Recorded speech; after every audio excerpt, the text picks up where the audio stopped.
Welcome back, everybody, to another episode of Advice from a Call Center Geek, the call center and contact center podcast, where we try to give you some actionable items to take back in your contact center, improve the overall quality, improve your customer experience, hopefully improve today your agent experience as well. My name is Tom Laird. I'm the CEO here at Expedia Interaction Marketing. Expedia is a 600-seat hybrid BPO located here in the States in northwestern Pennsylvania.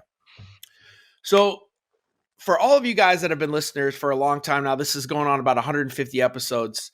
One of the topics I think that we have not done as good a job on is the security aspect of your contact center, especially now moving from the work from home model, bring your own device, those types of questions that you guys keep asking me. I give my advice on, but now we finally have some experts to come join us. So I think that this will be an episode that whether you are a BPO, whether you are an internal contact center, whether you're a small or large, these will give you some thoughts, I think, for sure, on where you are from a security aspect now and probably where you need to be. So joining me is Andrew McNeile. He is the Chief Customer Officer at ThinScale. So, Andrew, thank you so much for joining ThinScale. I'm going to let you kind of probably give the better explanation of what you guys do, because I know you cover a swath of kind of security products, but for our purposes, really looking at security and endpoint management and VPNs and really looking at the holistic approach to security in the contact center. I know you work with a ton of BPOs as it is.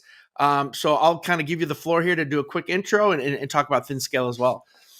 So lovely to meet you, Thomas. As you say, my name is Andrew McNeile, 40-year career in the IT industry, 10-year with Dell. During the glory years of its massive expansion and domination across the globe. And it was lovely to be a part of that. Then spent 15 years helping startups. And then I've really worked with two small companies, ThinScale being the second one, helping them through to that $10 million startup phase. In terms of ThinScale ourselves, the title I give out, what we're trying to do is to transform secure remote working. So just as you and I were saying at the beginning, Thomas, this was at the point when I was busy trying to persuade everybody work at home was a really great idea. And everybody thought I was completely bonkers. How would you keep it secure? And indeed, that was the critical idea. How are you going to keep it secure and manage devices, whether they're corporate devices or BYOD devices? And that's what we're doing for the 9 out of the top 10 global BPOs, providing that seamless experience, seamless, secure experience for BYOD and for corporate devices so that agents have a good experience, whether they're on corporate, whether they're on BYOD, whether they're in the contact center, and you deliver the right applications at the right place. And more importantly, you keep it secure. No keylogger, no screen scraper. Endpoint is the critical vulnerability, and nailing that security issue is the top priority for our customers. Yeah, and I know just in you and I in our discussion, and if everybody who's listened to me here knows, like I was an anti work from home person, just coming from the background that I had. You changed. Oh yeah, and now I've had the epiphany. Have you?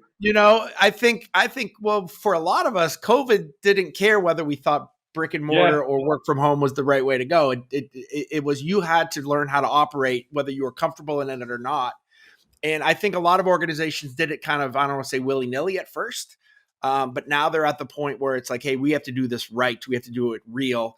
And I think it's really exciting to have you on. And I know we're going to talk about some of those different tasks that a contact center really should be looking at, and what does security really mean for a lot of these operations. But let me start by asking and going back to kind of this COVID thing. What are some of the changes that you've seen, from an agent standpoint, taking into account, the great resignation, right? And this kind of whole transformation of being in the office as a contact center associate to move to the work from home. What do you see as some of the kind of the new needs of the contact center agent? How has that great resignation affected them? Well, I think you've already touched on quite a few points. And indeed, I noticed recently, Thomas, you've been having the great debate on your own LinkedIn site Right. Right. where you're Correct. talking about. I didn't want to bring it I'm up. not sure you've changed. I don't think you've changed. I think the leopard hasn't changed its spot. It still actually prefers everybody be in the contact center. But the key thing that's changed, Thomas, from the agent is because of this enforced global experiment, where in the beginning all the corporates wouldn't trust their employees. They'd be asleep on the couch if we let them go home. Right. And Right. suddenly they've discovered, no, that's not true. They're actually working harder a lot of the time. And Mm-hmm. actually the agents have gone, hell, this works really well. And so the agents are having a better experience. There is a fundamental question that the BPOs and contact centers are going to have to ask themselves. This was a mantra we believed from the late 1980s, 1990s that EX equals CX. Well, do we believe it? Because if we believe it, we're going to focus on the agent.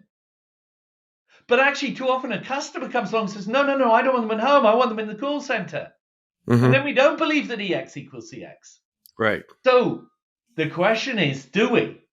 Because if you're going to be agent-centric, then you're going to think about, well, what suits them? What works for them? And it's not the right thing for every agent, but for about 60 or 70%, a very large percentage of the time, they want to be at home for a whole skew of extremely good reasons.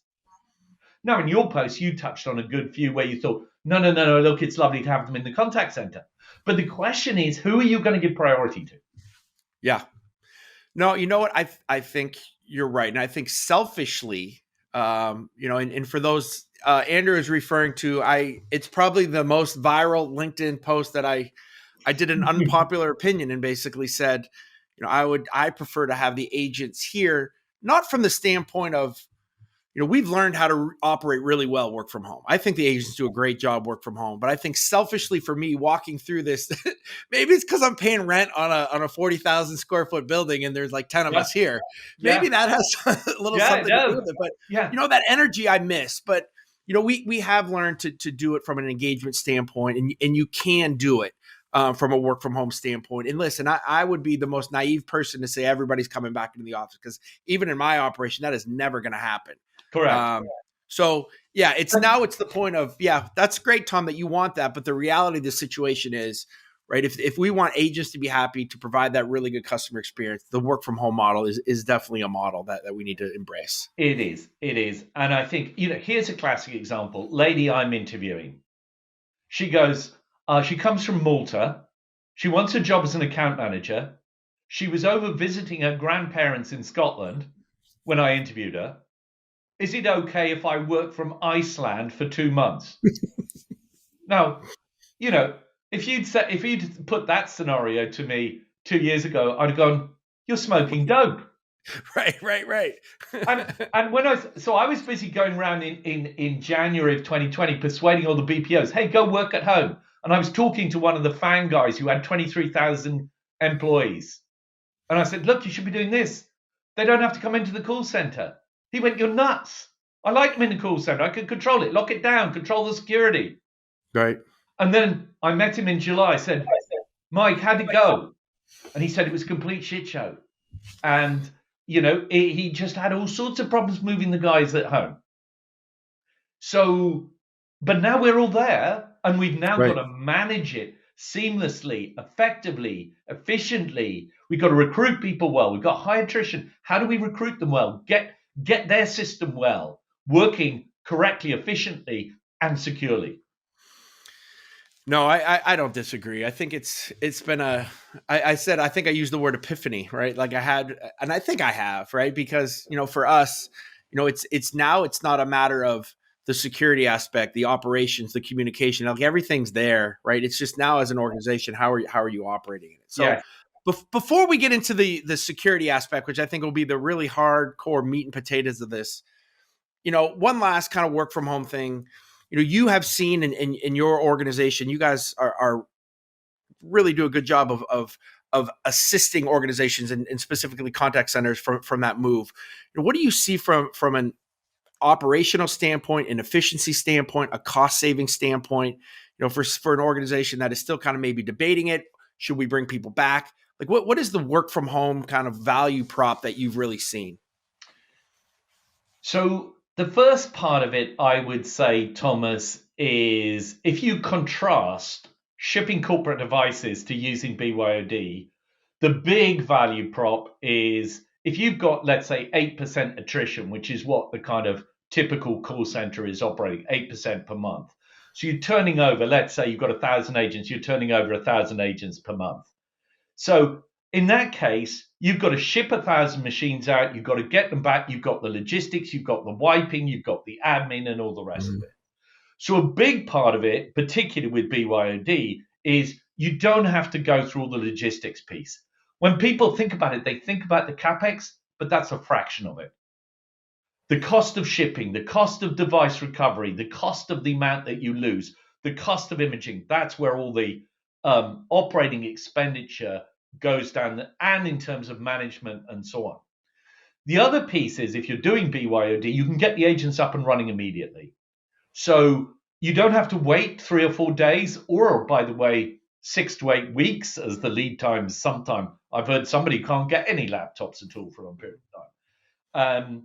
So you can actually download a tool which checks the agent's machine and makes sure you can get them up and running. So the agent experience is better because I can be starting in 2 days' time from the time that you give me a contract rather than having to lag and wait. So a lot of it's around that piece. But then the other piece is the IT management and operation of it. And that's all around, changing agents from one customer to another customer seamlessly without having to re-image their machine. Managing the whole patching, pushing applications seamlessly to the endpoint, knowing that you've got the endpoints properly controlled and secured and locked down, and therefore you're not at risk of breach.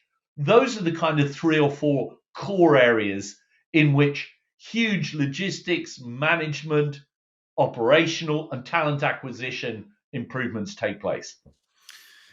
Yeah. And that's, even you talk about a large 1,000-seat call center, but even with me with 500 seats or even with 100-seater, right? Because your management team isn't as large, and that can be extremely overwhelming for sure from that aspect. So let's get into kind of I think the real cool piece of this that could be eye-opening for some. And I want to kind of scare some people out here first, right? So, we're going to talk about securing, our machines, our BYOD, or, any type of endpoints that we're giving our agents from a work from home standpoint. But talk about, in the world that we live in now, what are some of the things that we should be afraid of? What are some of the things that, there's obviously some of the obvious things, but even maybe things that maybe we're not thinking about when it comes to the security aspect of our machines with our agents working from home.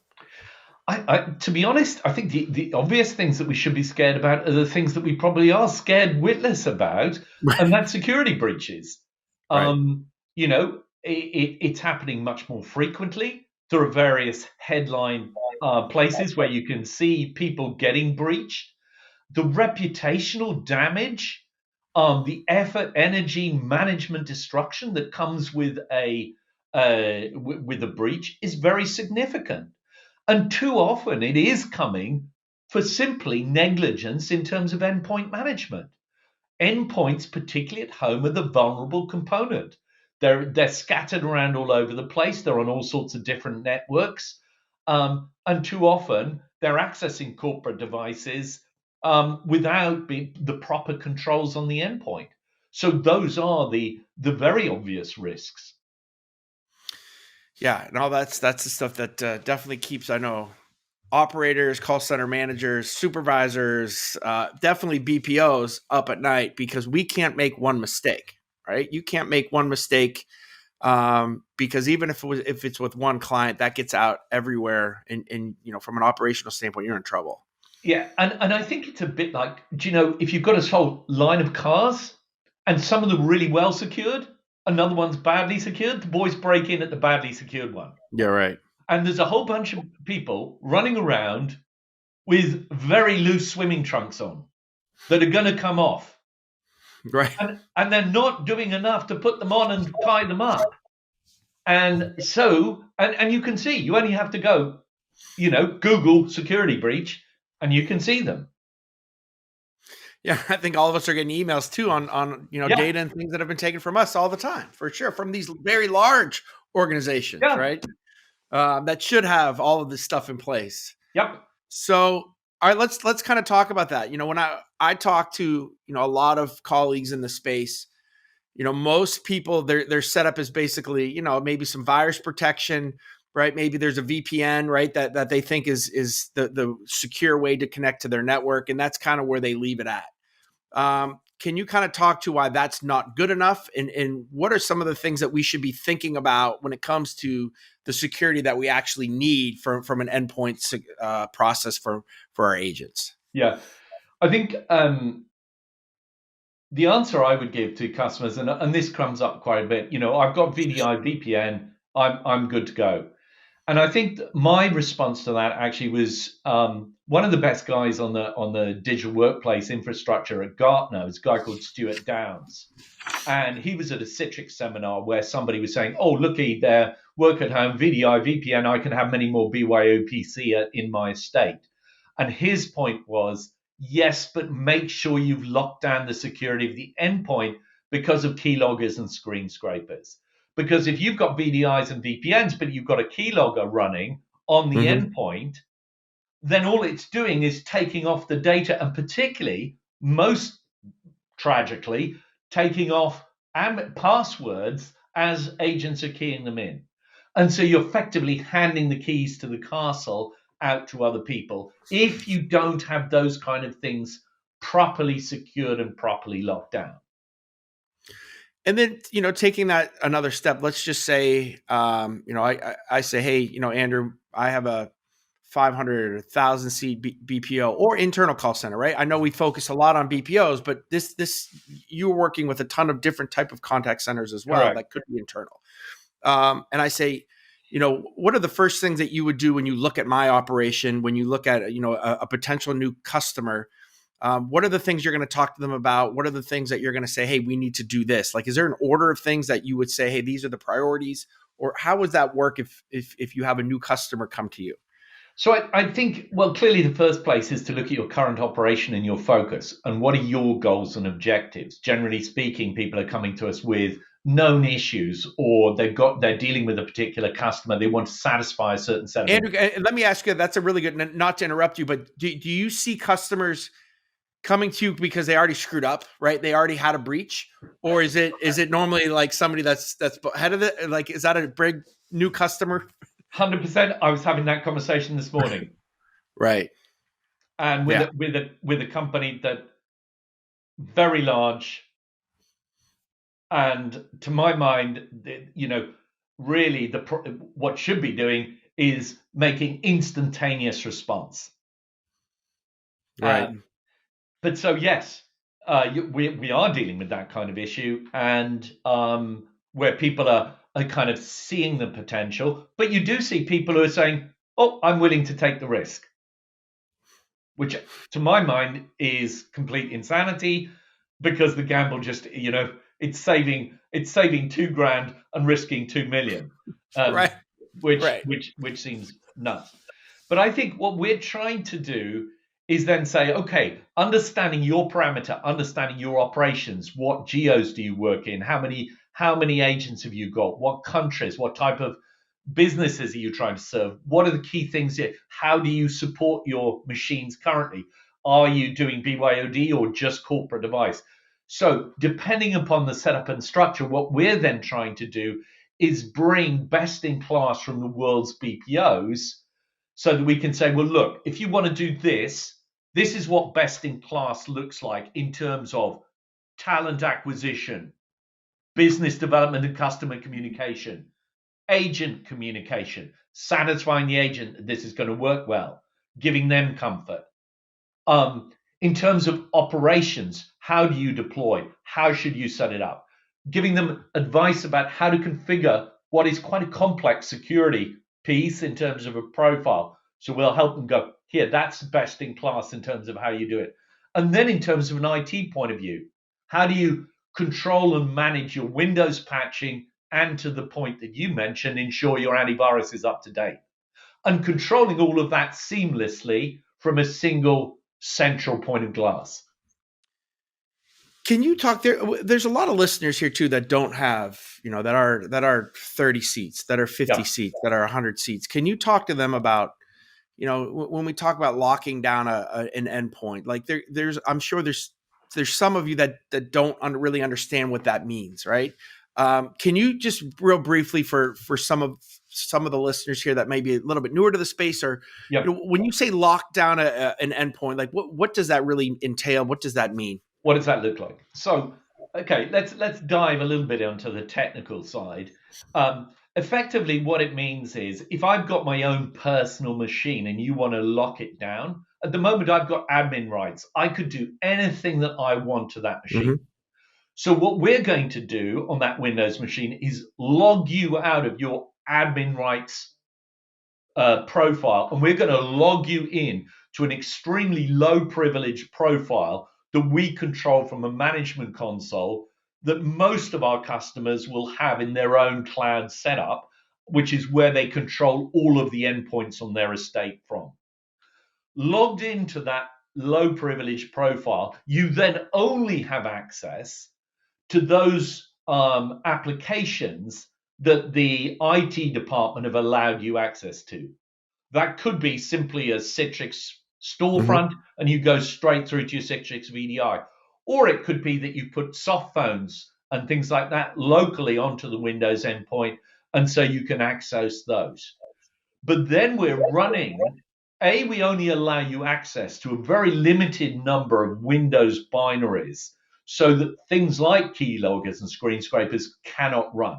So that malware and malicious programs or things that are trying to hijack the Windows operating system simply cannot get in there.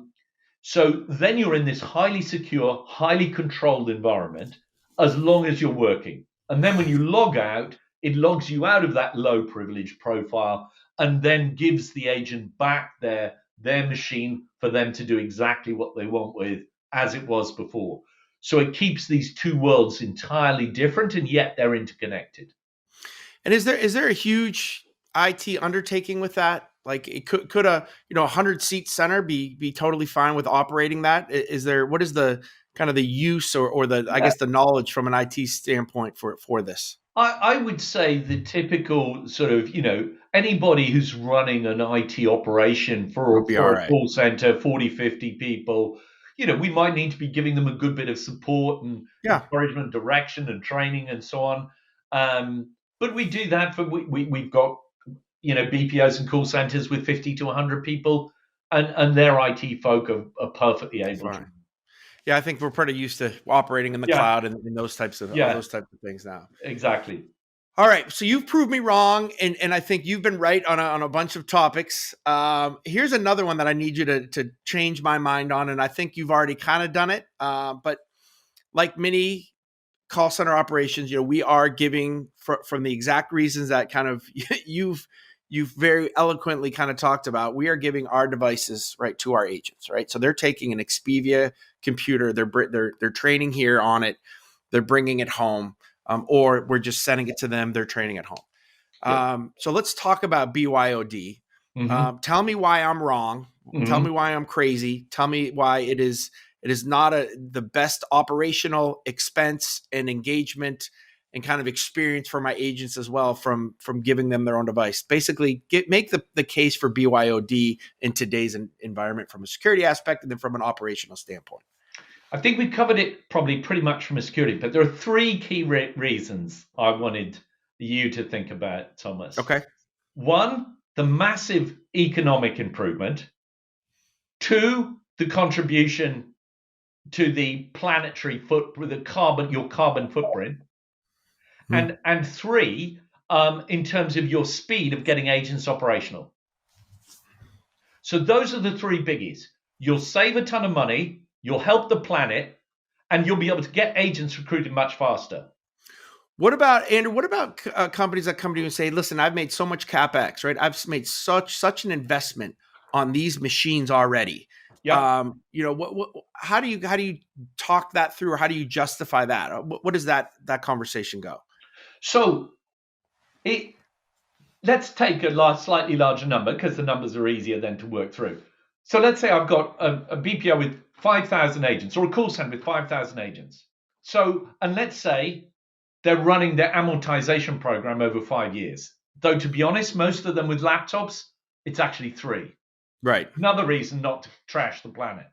Right. Anyway, let's stick with that. So that means if you take it, let's take it every 5 years for the financial guys that are listening, because they like to amortize it over 5 years.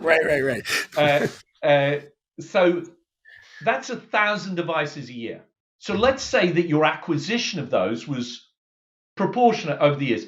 That means this year, Thomas, you're going to retire 1,000 machines and buy another 1,000. Mm-hmm. Now, I don't know what it feels like when you write that check for $700,000. It must be super. Not great. But personally, I would think if I could avoid writing that check, I'd be going big tick. And so that's how you do it. You push out the ones that are retiring. That's one. And two, a lot of these companies are growing in terms of their numbers of agents and so on. So when they take a new program on, this is where the opportunity. So let's say, for example, you've got, I don't know, an extra 100 machines stacked up in your warehouse at the moment. You take on 100 agents, whoopee, but let's say somebody comes to you and goes, here, I've got a contract for you, Thomas, and there's 300 agents. And you go, hi, Mr. Dell, can I have 300 PCs? And they look at it and go, oh, chip shortage, problem shipping, Brexit, something got stuck in a canal, 6 weeks, 8 weeks. And now you're going, yeah, I can get started in August. And the customer's going, what are you talking about? Whereas if you do BYOD, boom, you can get up and running tomorrow. Let me ask you a question. Like if I was a customer, and I think that this is good because, we did get a bunch of questions kind of in from some listeners to kind of talk through some of these things. And one of the other questions I had, or that they sent me was, how do you deal with the different operating systems too, right? So, if somebody has a Mac and somebody has Windows and how do you operate and does the software or does that pose normally a problem for BYOD or how do you kind of get through that? We only work on Windows. Okay. Well, that makes it super easy. Yeah, it makes it super easy. So, if I look at most of my customers, I would say 90% of their estate, and in some cases slightly larger, is Windows. I would say it's probably more than that, even from everything that I've seen too of what contact centers, how we're operating. Yeah, I mean it's Windows based. And you look at the ever increasing delta. I mean, I'm quite an Apple fan on the quiet, but I look at going and buying a Mac Air, and I'm going, seriously, lads? By the time I've really loaded up, you want $2,000? Mm-hmm. I'm struggling, and I'm struggling more and more to make the value prop when I can buy actually a pretty good, I'm running all of this off a Windows device at the moment, $700, $600. Right. And sometimes, we would even go the route of even getting refurbished, computers for the contact center, but that nut is still extremely large. Like I am not a customer of you guys, and this is not like a, you should be, Thomas. You should be. I know, but I think we definitely need to talk because, I think there is so much value into what you guys are doing, and I think it took me so long, right, to kind of get on the train. Yes. That. I think, it doesn't, again, like I've said 400 times, it doesn't really matter what I think. The reality of the deal is kind of where we are. And I think from a security aspect, we have taken everything we can, but it would be nice to kind of have just this one inclusive, right? This one piece of software that kind of does it all instead of just, hey, we have a VPN here and we lock down here and we're using this virus protection here. And I think you're by the way, Thomas, you're following the trajectory that everybody else has followed. And it was fascinating. About a year ago, I interviewed the global CIO of Teleperformance, who was one of our early adopters of our technology. And I said to him, Deb, tell me, what made you choose ThinScale? And he gave a fabulous answer, I thought. He said, look, Andrew, my government, my banking, my healthcare customers, they all see the benefits of BYOD, those 3 points I've just articulated. They all see the benefits of it. but they're absolutely nervous about doing it from a security point of view. And what Right. gives them comfort and peace is the partnership that the two of us bring to it. And I thought that was a fabulous answer. Yeah, no, I think that makes that makes total sense. It's an interesting world that we are living in now, and it's awesome that there are people out here that have kind of thought through all of the kind of the naysayers and also the people who are trying to affect things negatively, and to have that like big brother on your side, right? That's there to kind of defend what you're doing in your operation. I think is Yeah. really really really awesome. Yeah. What else? Is there anything else that you would like to kind of bring up before kind of I let you go? I appreciate you coming on again. Anything that I missed that you think would be interesting to any of the listeners? I think we've touched a lot of the really important points actually, in terms of both security, in terms of agent experience, in terms of cost saving. Um, I think that the fascinating thing for me was we've recently hired a guy who used to run the operation for one of the really really big BPOs, and I was listening to him, and he was talking to our tech team, and he was saying, there were three things that he was most proud of in his life. One of them was when he had to take 35,000 agents work at home during COVID. Yeah. Second was the fact that he got 2 US patents. And the third was that he trained thousands of people on security via webinars and training. But for that first piece of taking 35,000 people work at home, he said it would have been completely impossible without ThinScale. And he Mm-hmm. went on and gave this wonderful articulation of how it had completely transformed their operation. And it's funny because I think that particular BPO is actually best in class and leading the world in the way of operating both its in-house, its corporate devices and its BYOD. But Right. it was the seamlessness, it was the management, it was the patching, it was the control of the antivirus, it was the ability to move agent from one thing to another. And because the machines weren't domain joined, he said it created this air gap at the end, which stopped stuff flowing back into their corporate system. Right. No, that's it's amazing to think about how things change so very quickly, and some of us were really prepared for it, and there was operations that could move seamlessly, and others, it took a little bit to get going, but I always say now there's no more excuses, right? Yeah, A customer or a client of ours, it doesn't matter. We need to be able to operate. We need to be able to be secure. yeah. There's no more, oh, hey, I need a little bit of time to figure this out, right? That time's come and passed. So I think I that's exactly. appreciate it. I think that's right. The time has come and passed, both in terms of work at home, because I Yeah. think that ship has sailed, the tsunami has blown in, and it's gone away again, and the landscape is forever changed. It's not going to look the way it used to look before. No, absolutely not. Andrew, can you tell everybody, just if anybody wants to take a look at ThinScale, go on the website. Does anybody get a hold of you? Any of the content that you put out? If you just want to kind of maybe talk to everybody about how we can Yeah, be in touch. lots of ways. So go to the website thinscale.com. There's a contact buttons there, so you can contact there. If you contact me on my LinkedIn, Andrew McNeile, look me up on LinkedIn. Just message me directly, connect in. Very happy to help.